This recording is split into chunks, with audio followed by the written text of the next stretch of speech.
Okay, so that gives you an idea of what the bowl is going to look like. When I turn out the middle, when I'm turning the inside, I'll turn down into that bottom disc, and another wide dovetail will appear there going in the opposite direction. As I cut into that dovetail joint there, it will give the illusion of another wide dovetail joint going this way instead of this way. So now I'll have to glue those all up, surface them to make sure that I've got a good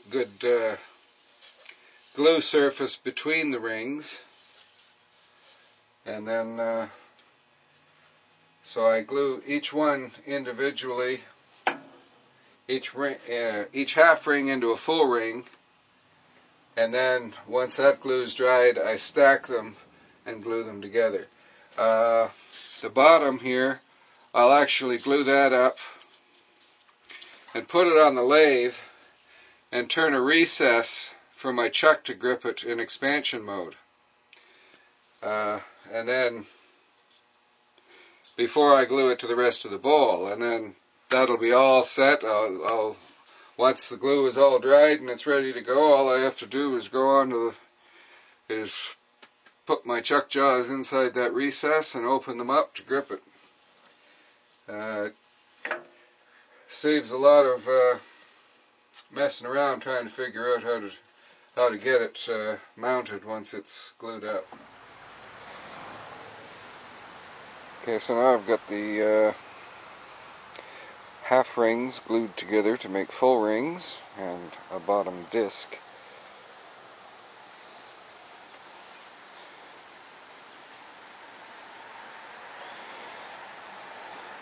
A little sloppy with the glue, but it'll all come off eventually.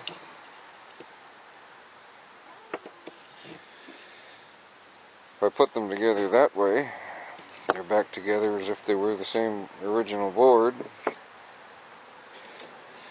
And if I stack them this way,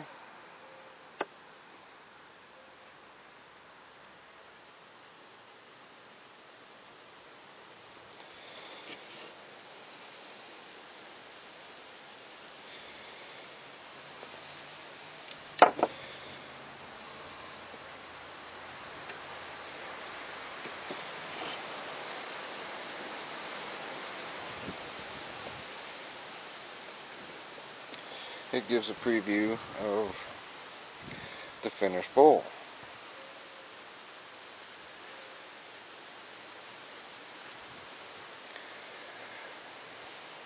And that's how big it's going to be, and it didn't take much wood to get there. So it's a really phenomenally economical way to make a bowl, if you don't mind the rather conical shape.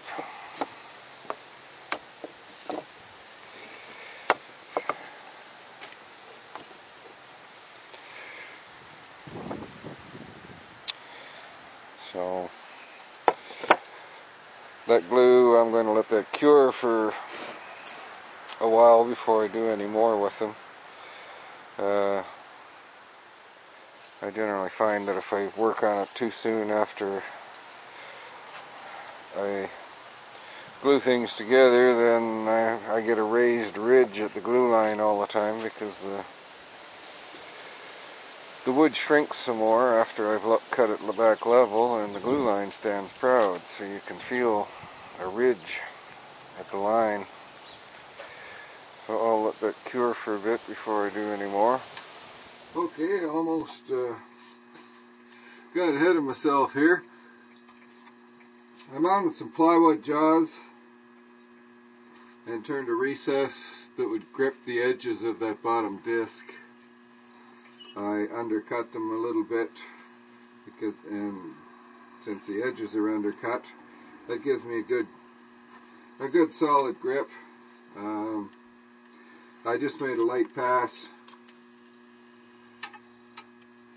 to flatten the face, and then I was just scribing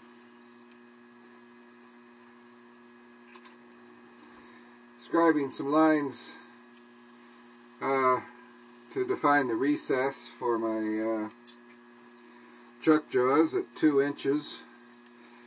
So I'm going to remove some material there and make a chucking recess in the bottom of that, so that I'll be able to mount it once I get the bowl glued together.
Okay, I think that should be alright.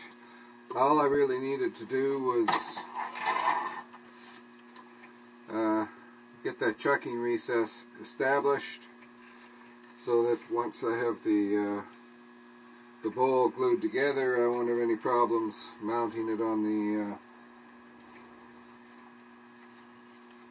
lathe. So I've got that bottom pretty flat there now. But once I finish turning the bowl, I'll be using either a vacuum chuck or my donut chuck or something to turn it around and finish the foot. So I don't need to do that now.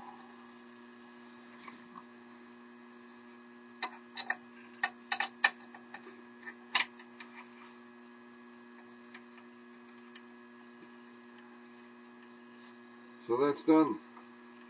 Ready.